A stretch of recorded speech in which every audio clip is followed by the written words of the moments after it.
नमस्कार फ्रेंड्स, कैसे हैं आप सब। आशा करती हूँ सभी बहुत अच्छे होंगे। मैं पूजा वेलकम करती हूँ आपका आपके अपने यूट्यूब चैनल अंकित वास्तु ज्ञान में। फ्रेंड्स, बृहस्पतिवार के दिन भगवान बृहस्पति की पूजा की जाती है, यानी कि विष्णु भगवान की पूजा की जाती है।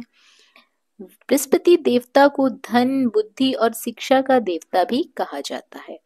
बृहस्पति देव की पूजा करने से सारी मनोकामनाएं पूर्ण होती हैं और परिवार में सुख शांति बनी रहती है। शीघ्र विवाह के लिए भी ये व्रत काफी उत्तम माना जाता है।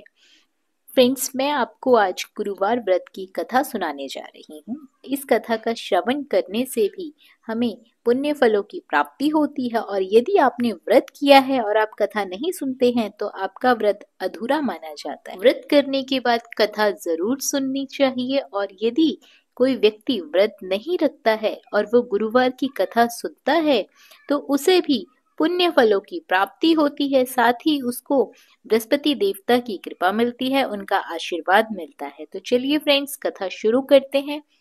प्राचीन काल की बात है। किसी राज्य में एक बड़ा प्रतापी और दानी राजा राज करता था। वह प्रत्येक गुरुवार को, यानी कि हर वीरवार को, हर गुरुवार को और गरीबों को दान करवाता था। इससे उसको पुण्य की प्राप्ति होती थी। परंतु यह बात उसकी रानी को बिल्कुल भी अच्छी नहीं लगती थी। वह ना तो व्रत करती थी और ना ही किसी को एक पैसा भी दान में देती थी, और राजा को भी ऐसा करने से मना करती थी। एक समय की बात है, राजा शिकार खेलने के लिए जंगल में चले गए। घर पर रानी और दासी ही थे। उसी समय गुरु बृहस्पति देव साधु का रूप धारण कर दरवाजे के सामने भिक्षा मांगने आए। साधु ने जब रानी से भिक्षा मांगी तो वे कहने लगे, हे साधु महाराज, मैं इस दान और पुण्य से तंग आ गई हूँ। आप कोई ऐसा उपाय बताएं जिससे कि सारा धन नष्ट हो जाए और मैं आराम से रह सकूं। बृहस्पति देवता ने कहा, हे देवी, तुम बड़ी विचित्र हो। संतान और धन से कोई दुखी होता है भला? अगर अधिक धन है तो आप इसे शुभ कार्यों में लगाओ, कुंवारी कन्याओं का विवाह करवाओ, विद्यालय बनवाओ, बाग बगीचों का निर्माण करवाओ, जिससे कि तुम्हारे दोनों लोग सुधर जाएं। परंतु साधु की इन बातों से रानी को खुशी नहीं हुई। उसने कहा कि मुझे ऐसे धन की आवश्यकता नहीं है जिसे मैं दान दूं और जिसे संभालने में मेरा सारा समय नष्ट हो जाए। ऐसा धन मुझे बिल्कुल नहीं चाहिए। तब साधु ने कहा कि यदि तुम्हारी ऐसी ही इच्छा है तो मैं जैसा तुम्हें बताता हूँ तुम वैसा ही करना।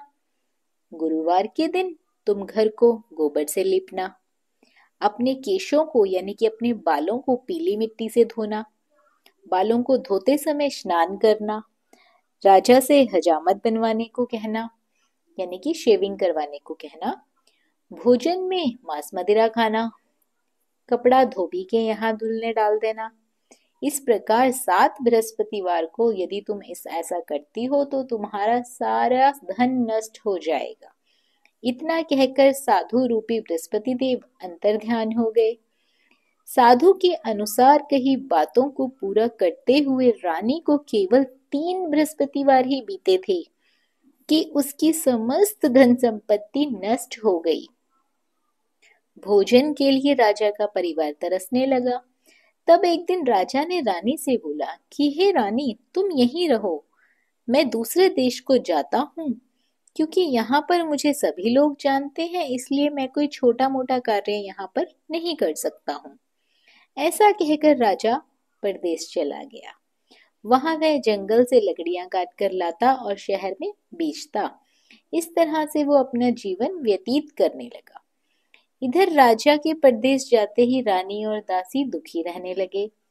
एक बार जब रानी और दासी को 7 दिन तक भोजन के बिना रहना पड़ा तो रानी ने अपनी दासी से कहा, हे दासी, पास के ही नगर में मेरी बहन रहती है, वो बहुत धनवान है। तू उसके पास जा और वहां से कुछ लेकर आ, ताकि थोड़े दिनों तक हमारा गुजर बसर हो जाए। दासी रानी की बहन के पास चली जाती है।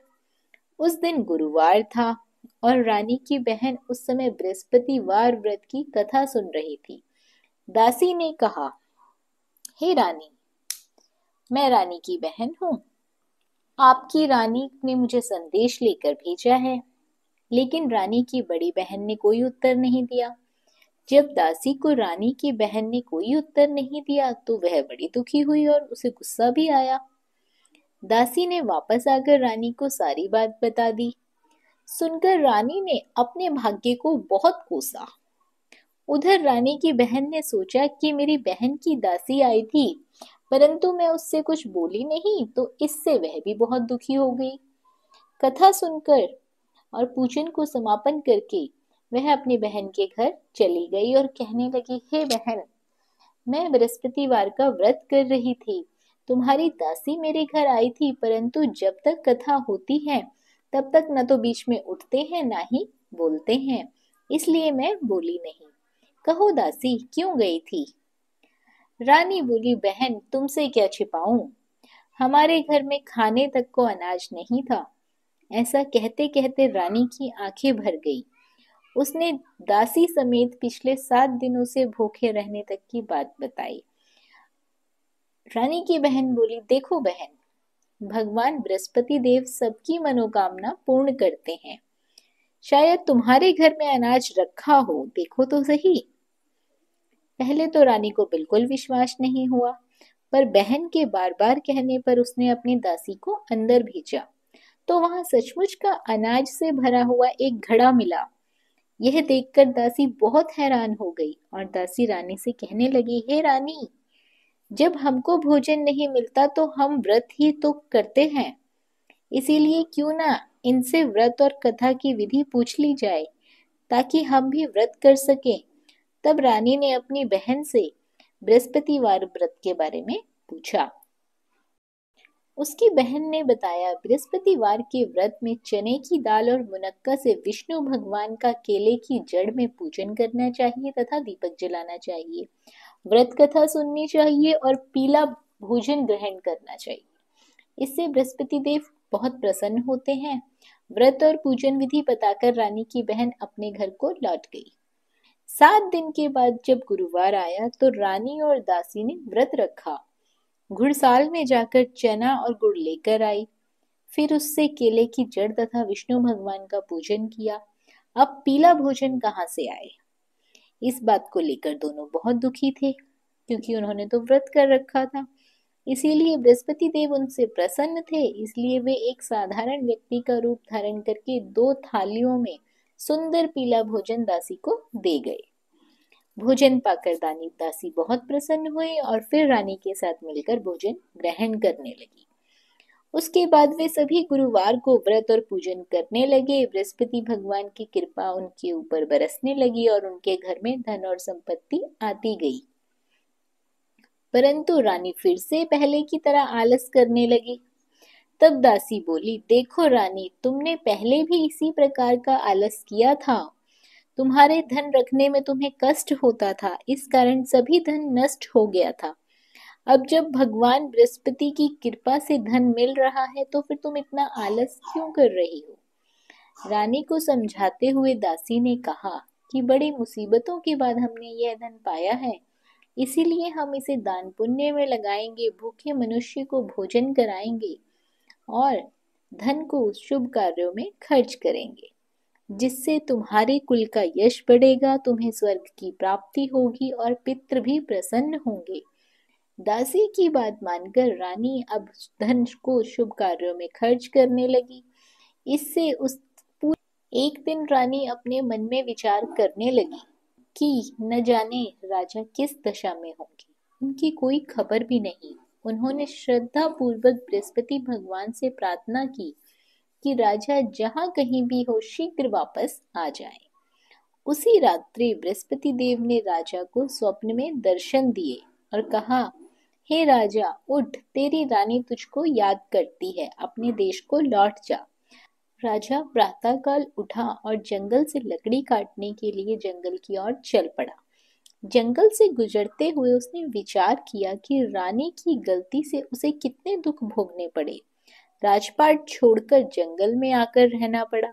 जंगल से लकड़ी काटकर शहर में बेचकर गुजारा करना पड़ा और अपनी दशा को याद करके व्याकुल होने लगा। उसी समय राजा के पास बृहस्पति देव साधु के वेश में आकर बोले, हे लक्कड़हारे, तुम इस सुनसान जंगल में किस चिंता में बैठे हो, मुझे बताओ। यह सुनकर राजा के नेत्रों में आंसू भर आए।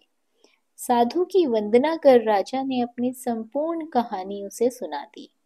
महात्मा दयालु होते हैं। वे राजा से बोले, हे राजा, तुम्हारी पत्नी ने बृहस्पति देव के प्रति अपराध किया था, जिसके कारण तुम्हारी यह दशा हुई है। अब तुम चिंता मत करो, भगवान तुम्हें पहले से अधिक धन देंगे। देखो, तुम्हारी पत्नी ने बृहस्पतिवार का व्रत शुरू कर दिया है। अब तुम भी बृहस्पतिवार के व्रत में चने की दाल, गुड़ और मुनक्का से विष्णु भगवान का केले के वृक्ष में पूजन करना तथा दीपक जलाकर कथा सुनना।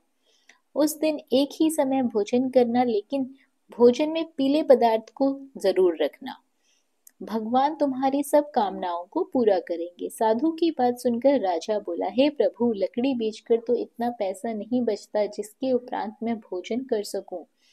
मैंने रात्रि में अपनी रानी को व्याकुल देखा है। मेरे पास कोई साधन नहीं जिससे उसका समाचार जान सकूं। फिर मैं कौन सी कहानी कहूं, मुझे यह भी मालूम नहीं है। साधु ने कहा, हे राजा, मन में बृहस्पति देव भगवान के पूजन व्रत का निश्चय कर लो। वे स्वयं तुम्हारे लिए कोई राह बना देंगे। बृहस्पतिवार के दिन तुम रोजाना की तरह लकड़ियां लेकर शहर में जाना। तुम्हें रोज से दुगना धन मिलेगा, जिससे तुम्हें भली भांति भोजन कर लोगे और बृहस्पति देव की पूजा का सामान भी आ जाएगा। राजा ने ऐसा ही किया और उसको मनवांछित फलों की प्राप्ति हुई। इस प्रकार जो भी यह कथा पढ़ता है, सुनता है, उसके मनोरथ सभी पूरे होते हैं और बृहस्पति देव की उस पर कृपा बनी रहती है। तो फ्रेंड्स, ये थी कथा बृहस्पति देव की। अंत में जय श्री हरि विष्णु, जय बृहस्पति देव जरूर लिखें कमेंट बॉक्स में। धन्यवाद।